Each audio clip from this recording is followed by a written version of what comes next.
Welcome everyone to your virtual reality experience. You have landed on Planet Compassion. Join us, Yvonne Davis and David Steele from the Rocky Mountain Compassionate Communication Network. We are here to discuss nonviolent communication as developed by Marshall Rosenberg and The Artist's Way as developed by Julia Cameron. Today we are in week 4 and we are discussing recovering a sense of integrity. So, David assures me that he has much to say about integrity. Take it over, David Steele. Oh, well. All right. Be real. Bye. I'm hoping for a little more. Well, okay. Ask me a question. Well, first of all, what is integrity anyway? Integrity. When you talk physics, integrity means that the structural components of a structure are sound and they support whatever that structure is, whether it's a bridge or a house or a satellite. And in a person, so we've talked about identity, recovering a sense of identity, recovering it, safety, identity, power. So now we're into integrity. So how can you combine that sense of safety, identity, and power into a structure that supports your being so that there is a coherence and a consistency between your beliefs, your needs, your actions, the outward projections into the world, the face you show the world, and the inner inspirations that are known only to you. When all of those things are in line, then your integrity, in integrity, which means that you feel supported, you feel solid, you feel stable. Integrity combines tremendously to a sense of security. It's an integral part of feeling secure. Okay. Okay. So how does a person know if they're out of integrity? How does a person know if they're out of integrity?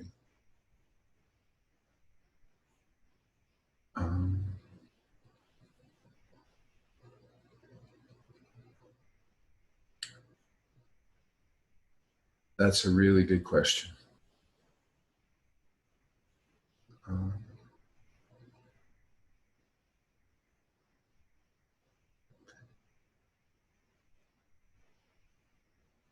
I would say that one of the ways that we're not in integrity is if we really feel compelled to pretend that things are different than the way they are.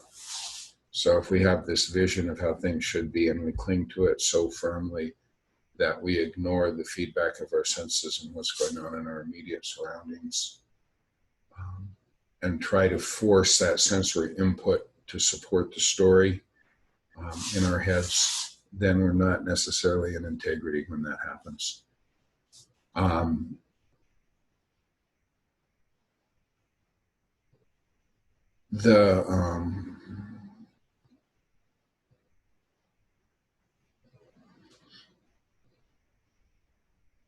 That's a very good question because if you're not in integrity, it's very difficult to know that you're not in integrity. But if you are in integrity, it's really obvious. Oh, yeah, that's true. I agree with that. When you're in integrity, you have a sense of peace and clarity. And even if there may be some, chaos or drama going on outside of you, around you, yes, that it doesn't buffet you. You feel really grounded and centered, and you just have the sense of clarity. Right, yeah. When you're in integrity, your sense of self is really strong. Mm-hmm. Your sense of what's mine to do and what's not mine to do is firm. But I think it's actually not that hard to know when you're lacking integrity. because I think the way I would describe it is that you, it's like if you have a house, you know, you build it on a foundation. Right. And let's say one side of it is crumbling, it's going lower into the ground, it's sinking because there isn't a strong foundation there. And then that part of the house begins to crack, right, and lower. And, you know, like houses that are built on a foundation that isn't solid, they can have massive structural damage, you know, and sometimes you can't even get a mortgage, you know, like if you want to sell your house, you can't get someone to finance a mortgage because they just simply won't do it. That's right. Know? And so I think like that's one of the ways that you know when you're not in integrity is because there are two parts. And there may be multiple parts, but at least two parts of you that seem to want to go in different directions, and they're not integrated.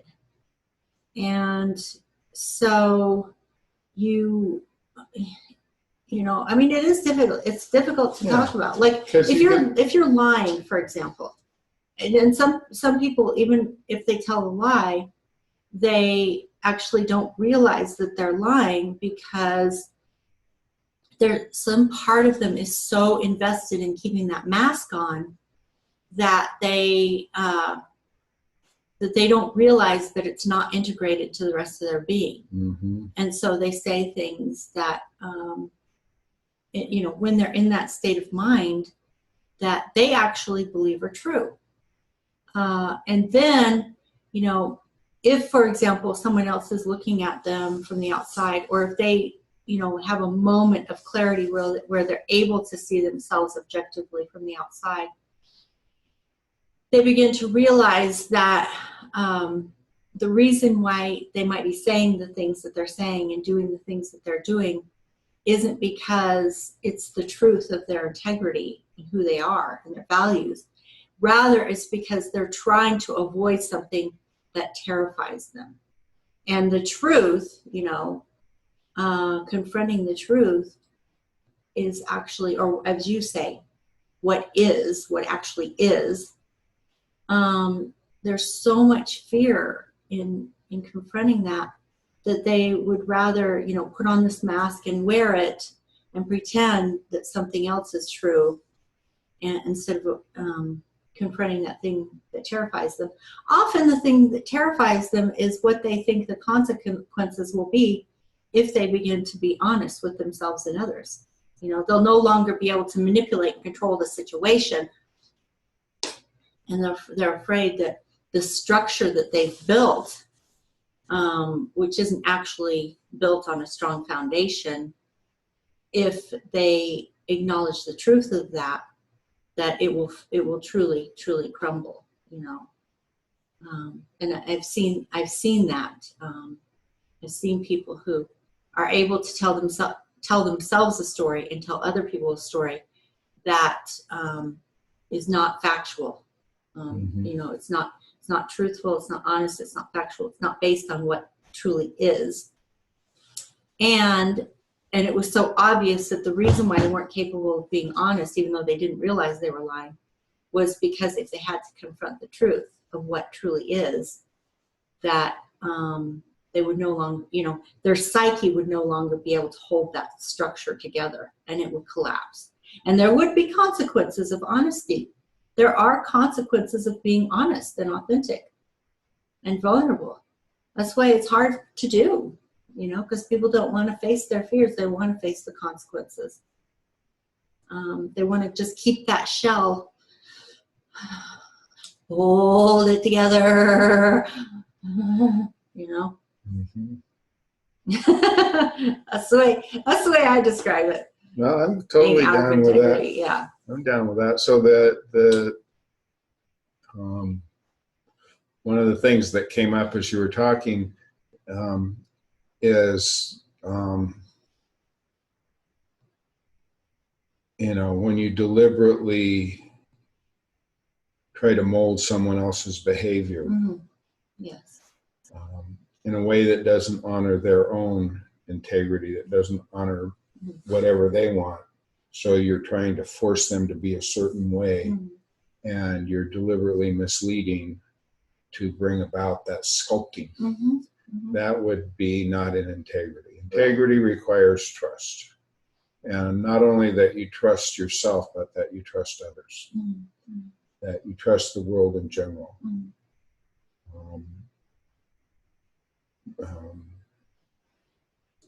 Because you know that you're firm enough to roll with it, whatever goes on, roll with the punches, so to speak. Yeah. That doesn't mean it's not scary, though. No, it's very scary. Yeah. Very scary. Yeah. I'm scared. Yeah. And I think also it's not just like wanting to control other people's behavior or manipulate other people's behavior because you don't want to face the consequences of being honest. But also, or letting, well, I guess when I say honest, I'm not just saying like, let's say one person has to say to another person, I didn't pay the bills this month. I'm a gambling addict, let's say. Okay. I didn't pay the bills this month. That's because you're a gambling addict. Yeah. So instead, I'm just going to go borrow some more money and try to pay the bills with that money that I borrowed. Right. And eventually, it's all going to collapse, right? So anyway, the point is that like the lie can be multiple things. It could be lying about facts, like did you pay the bills? And you say, yes, I paid the bills. Well, you did, yeah, but you're not like acknowledging that you borrowed money to pay it because you lost all the money gambling. Right. So,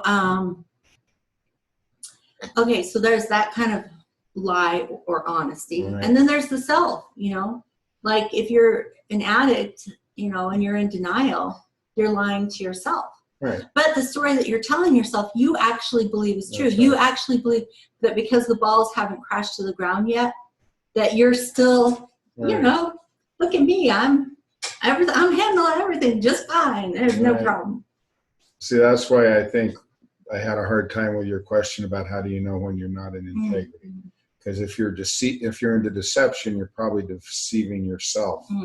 And so to acknowledge that you're not in integrity is probably something you're not going to be able to do. Yeah. Until everything collapses. Yeah.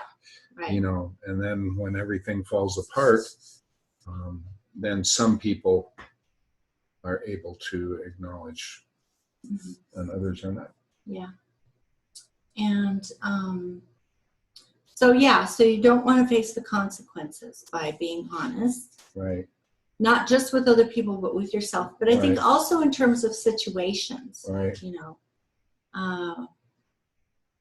So, okay, I think we got like some pretty good clarity about how do you know your integrity. Right. You can feel it. You have a sense of clarity. You're not confused.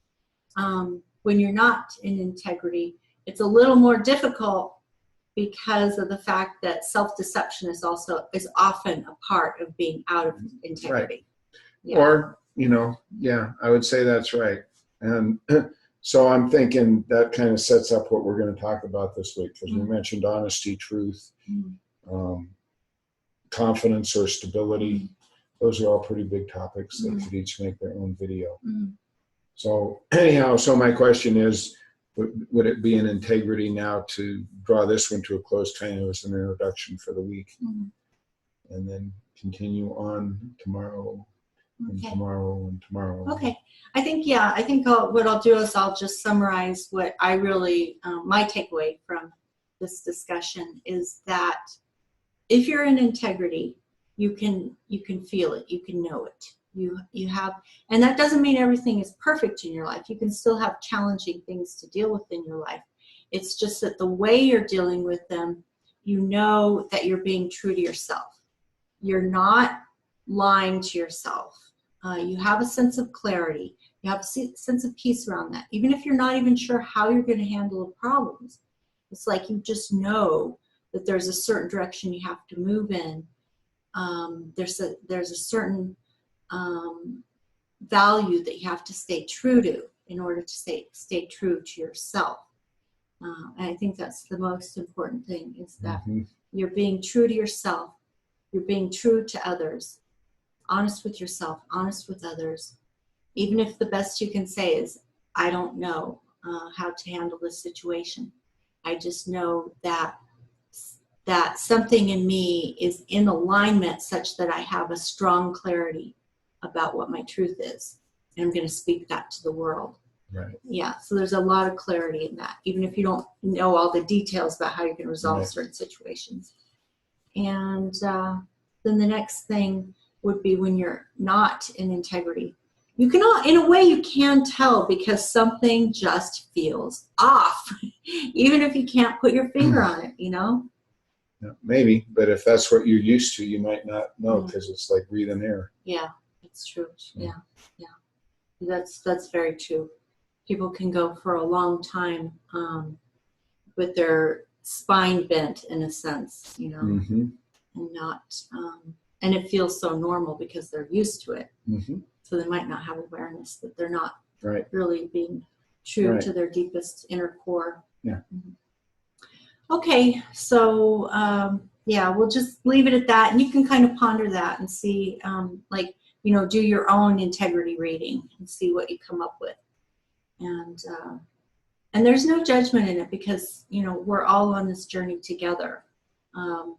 You know, even David and I, we've learned some things in this lifetime, and we're trying to live our lives in integrity as well. But it's a journey, you know, it's a process. Right. So, okay. Cool. So, yeah, we'll leave it at that. All right. All righty. So, as usual, please subscribe to our channel. Click like on the video. Ring the bell for notifications, and put your comments below and share. All right, time to go answer the phone. See you tomorrow.